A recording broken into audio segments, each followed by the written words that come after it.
In our earlier class, we had seen how to create the sample data, that is by going to utilities under SQL Workshop under the sample data sets. We had installed the countries sample data set. It had created the country's population and the capital. Now if we go over to the object browser over here, we would see it has created a lot of tables over here like the EBA countries, so on and so forth. Suppose if you want to remove this, just click on this update and you will see this remove dataset. Just click on remove dataset.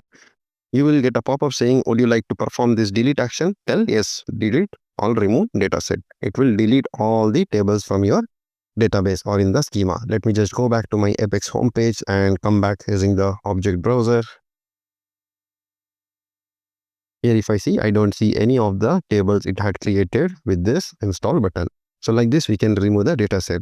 And also if you see over here in the employees table, we had inserted a lot of records, that is the 5 records. Suppose if you want to remove this as well, we can go over to the SQL command over here. Now here we can write the statement, that is delete from employees. Done. Click on run. We are getting 5 rows are deleted.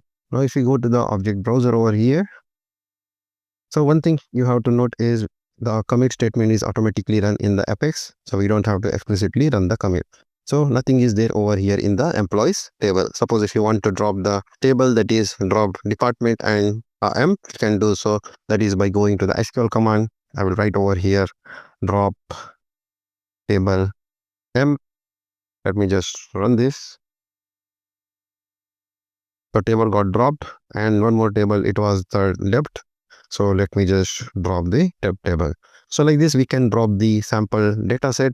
Also, we can drop the tables from our Apex schema, and also we can delete the records from our table in our Apex schema. I will go to the object browser. Now, if you see, we don't have emp and depth table, only employees table is there and there is no data over here.